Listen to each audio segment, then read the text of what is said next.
What's going on, everybody? Patriot Stacker here. So today we're going to head over to my local coin shop, Ed's Elegant Coins. And we're going to go talk to Ed, and I want to show him some of these more collectible numismatic pieces that I have in my collection. And I thought it'd be a lot of fun to have him do a little bit of an appraisal and just give us his opinion on some of these nicer coins that I've collected over the years. And we're also going to have him check out that 1880 Carson City Morgan silver dollar that I just recently got from an antique shop. If you didn't see that video, I'll leave a link down below in the description. But just a short story, I went to an antique shop and I found a Carson City Morgan dollar that was in a belt buckle. I was just blown away the fact that I found that. I only paid $20, and you know, I did a little test at home to see if it was real, but I'm having a little bit of doubts. So I want to have an expert opinion on the coin. Also, he has an XRF machine so we can test the purity and see if it is a real Morgan Carson City. You know, fingers crossed that it's the real deal, but you never know. It could be too good to be true. Usually when it's too good to be true, it is. But let's go over to Ed's Elegant Coins. We're going to have him do a little appraisal and give us his opinion on some of these nicer coins that I have in my collection. All right, stay tuned. All right, so we're back at Ed's Elegant Coins. We're here with Ed, owner of the shop. How you doing, Ed? Doing great. Great to see you. Good to see you, man. It's been a while. I know. So I brought a few of my, some of my coins here. Some interesting little pieces. We have some trade dollars with some chop marks. We have like a hold seated Liberty dollar, some Carson City Morgans, a little VDB, this gold-plated Walker, and a kind of a nice-looking Standing Liberty quarter. Cool. But I wanted to ask your opinion on some of these coins. You know, are they cleaned? Are any of these worth being graded or anything like that? Also, you know, are any of these fake? So, of course, we all know this 1880 Carson City that I just recently picked up. I paid $20 for it. I found it in a belt buckle at an antique shop. Wow. So that was kind of crazy. And score. You know, I just want to ask your opinion, Ed. What do you think about some of these coins here? Yeah, no, that's very cool. That's a lot of history you got in there in one little package. I got to tell you that. So I don't know if you just acquired them in like one batch or you just kind of got them and acquired things, but different places, but really a lot of history you have there to present.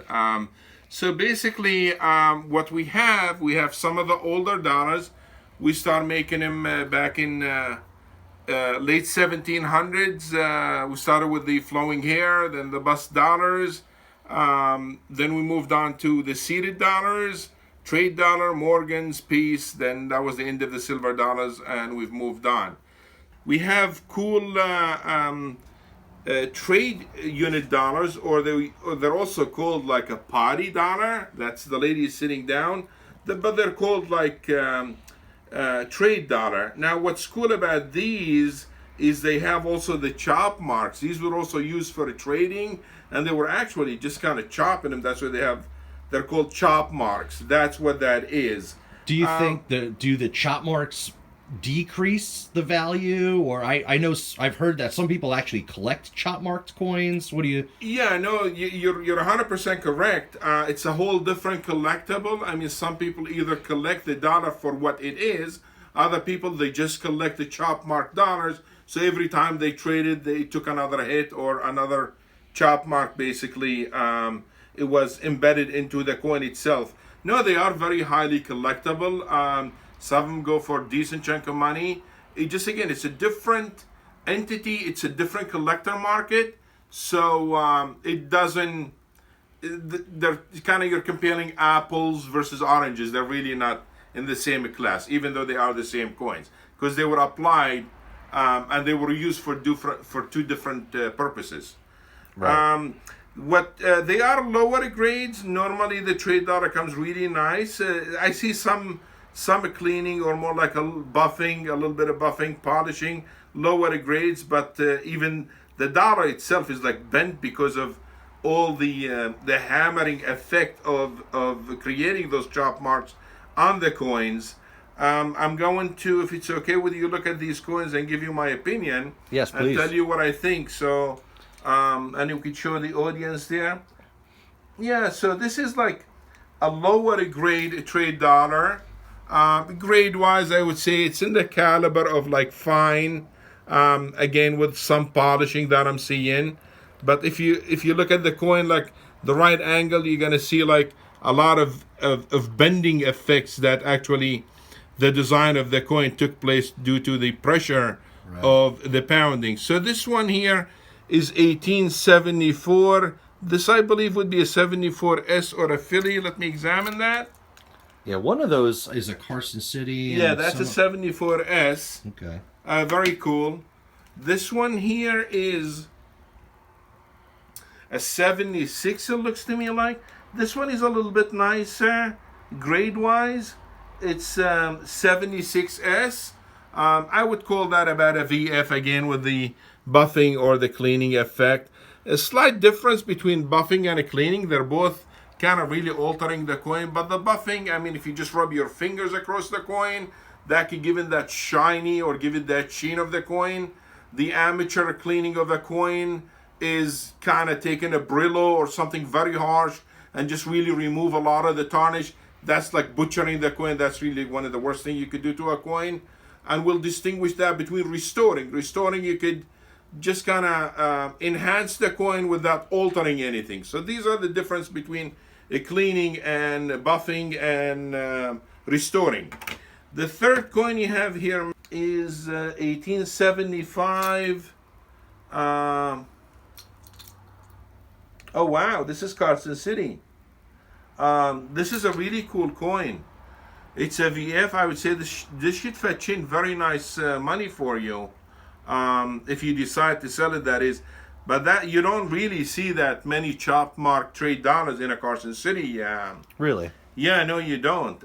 Just Carson City trade dollars in general, they're scarce, but especially in Carson City chop. So I would say this is your winner right here. I do like that a lot. I will have to do some investigation as far as what the value is, but this wouldn't shock me if you bring it close to $1,000 just for where it is. You have here another cool coin, a seeded dollar, another very early piece. That was before the trade dollar. I guess we should have put them in the right order, but either way, it's very nice. This coin here is about condition-wise is fine. It's got the hole drilled, and it does take away from the value because of the hole within, as people would just wear them as a necklace, put a string or the likes right through them, wear them this way. They wouldn't lose them. They didn't care much about collecting back in the day. So that's the story of a lot of our coins have holes in them.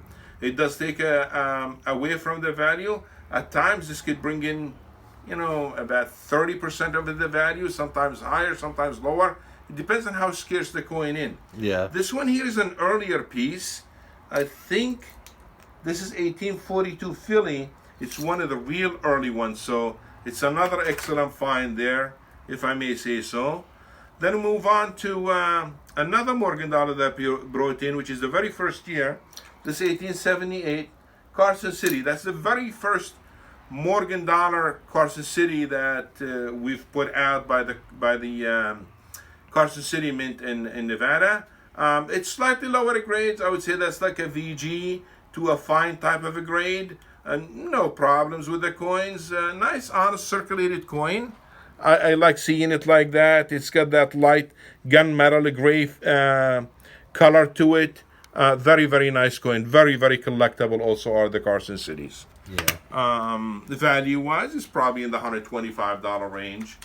And you've got in here another very unusual 1880 Carson City dollar. I would examine this one here if you don't mind, as there are many varieties of the Carson Cities. This one here is... So this is the one that I found in the belt buckle. Yeah. I did a little testing at home. I weighed it. It weighed 26.7 grams. That's the right weight. And, I measured its diameter. It was, 38 millimeters. And I did a ping test. Right. And it sounded good at first. But then later on, I pinged it against other Morgans that I had. And it just didn't sound right. I don't I'm having doubts about that one. So I'm gonna walk through the process of how we can evaluate the coin and what we think. This is called the 1880 Carson City reverse of the 79, which is the I'm sorry, it's the reverse of 79, which is the bulgy breast basically versus the concave or convex versus concave. Okay, I was curious about what reverse that was. So we will have to look at the date, examine to see if it's one of them varieties. If you wanted my opinion, this one here looks like about a high NVF grade, but something bothers me about the coin. It doesn't give me the right texture, the right look of the coin when I look at it. When I evaluate the coin, a lot of times people look too hard into the coin. I just look at the coin and see what kind of vibes the coin gives me after years of experience. And you get a good feeling whether that coin is the right look or not. This one here doesn't strike me as the right look. Looks a little bit greedy. It looks a little... the details aren't as sharp as I'd like them to be. So when... as I'm examining it, I'm seeing a lot of that orange peel, a lot of the pitting onto the surface of the coin, which to me these are all the telltale of no-nos. And my intuition is that this coin is not genuine. I know it's got all the characteristic and it passes, but there's some phenomenal knockoffs. So if you want, we can just test it basically and see if it is real or not. Yeah, I think we. You want to do that? I think we should put it in the XRF and see what the machine tells us. Okay. So here you go. You are my guest. You're welcome to do that. Go ahead. We have to put it over the camera there. Go ahead. Just put it in the. Here's the coin. Yeah. I'm sorry I didn't. Okay. All right. So you hold the phone. I'll just try to. But go ahead. Press the button. She's ready.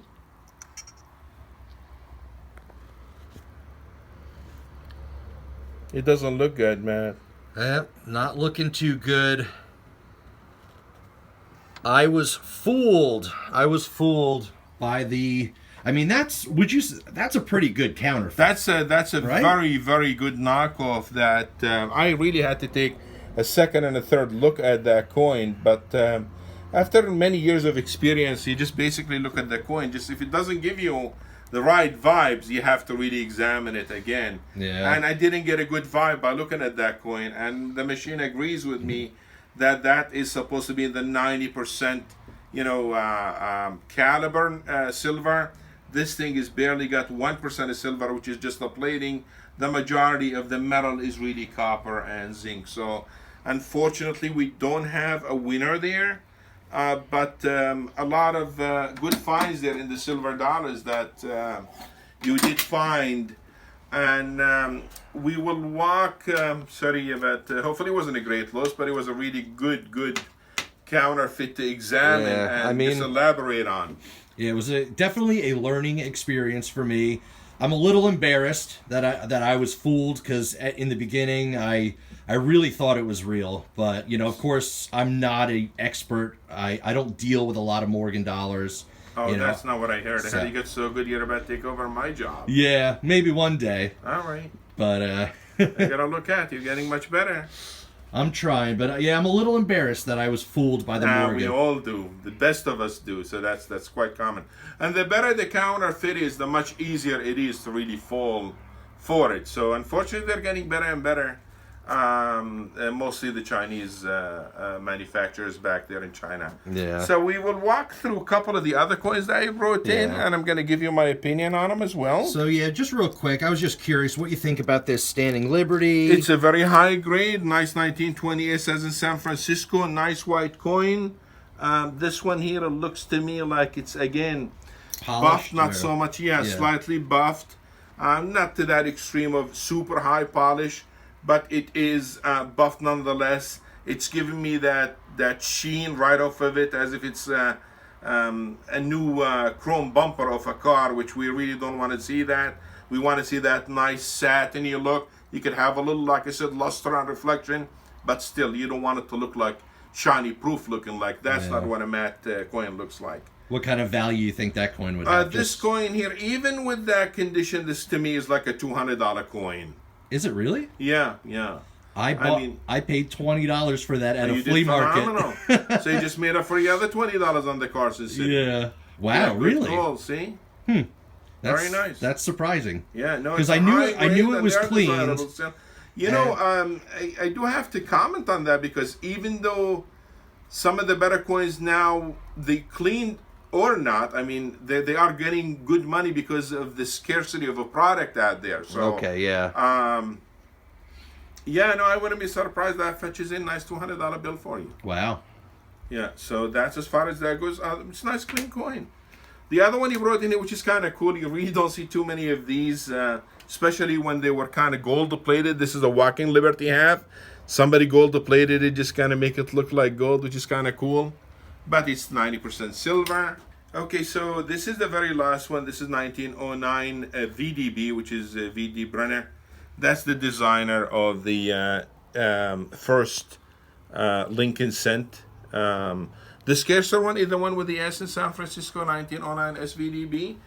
Yeah, close to brown. It's high grade, about AU.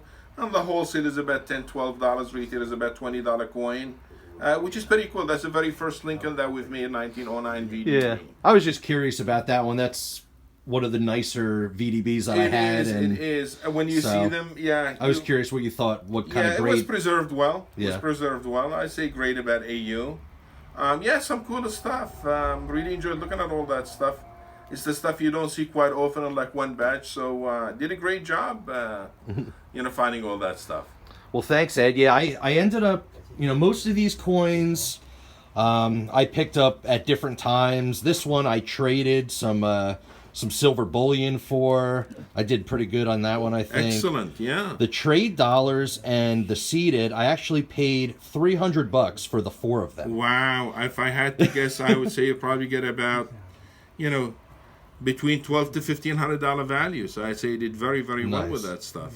And then this one, the Standing Liberty quarter, I got that from, it was at a flea market. It was a coin dealer, but yeah, he wanted $20 for it. So wow. I thought that was a great deal regardless. Yeah. And see, a lot of the people at the flea market, they're not necessarily pros, to be honest. And they, like weekend warriors, they make their living, just go out there for the weekend.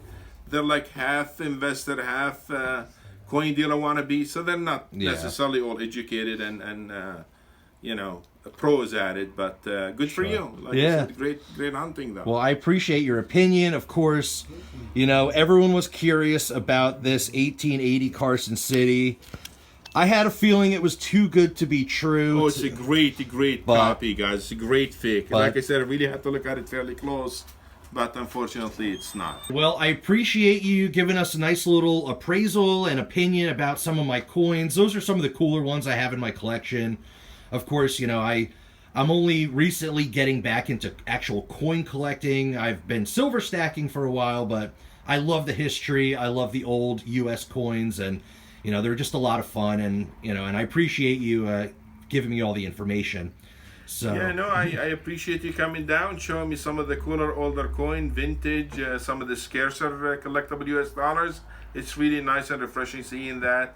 After every day seeing a lot of bullion, a lot of silver dollars, the common stuff. But it's kind of cool to see a lot of this stuff. And I appreciate your taste and artistry of picking out some of the really, really cooler and earlier pieces. It was nice to show us this, and it was much nicer to even see you, bud. Well, thank you. And of course, Ed's Elegant Coins has his own YouTube channel, and he's putting out awesome videos.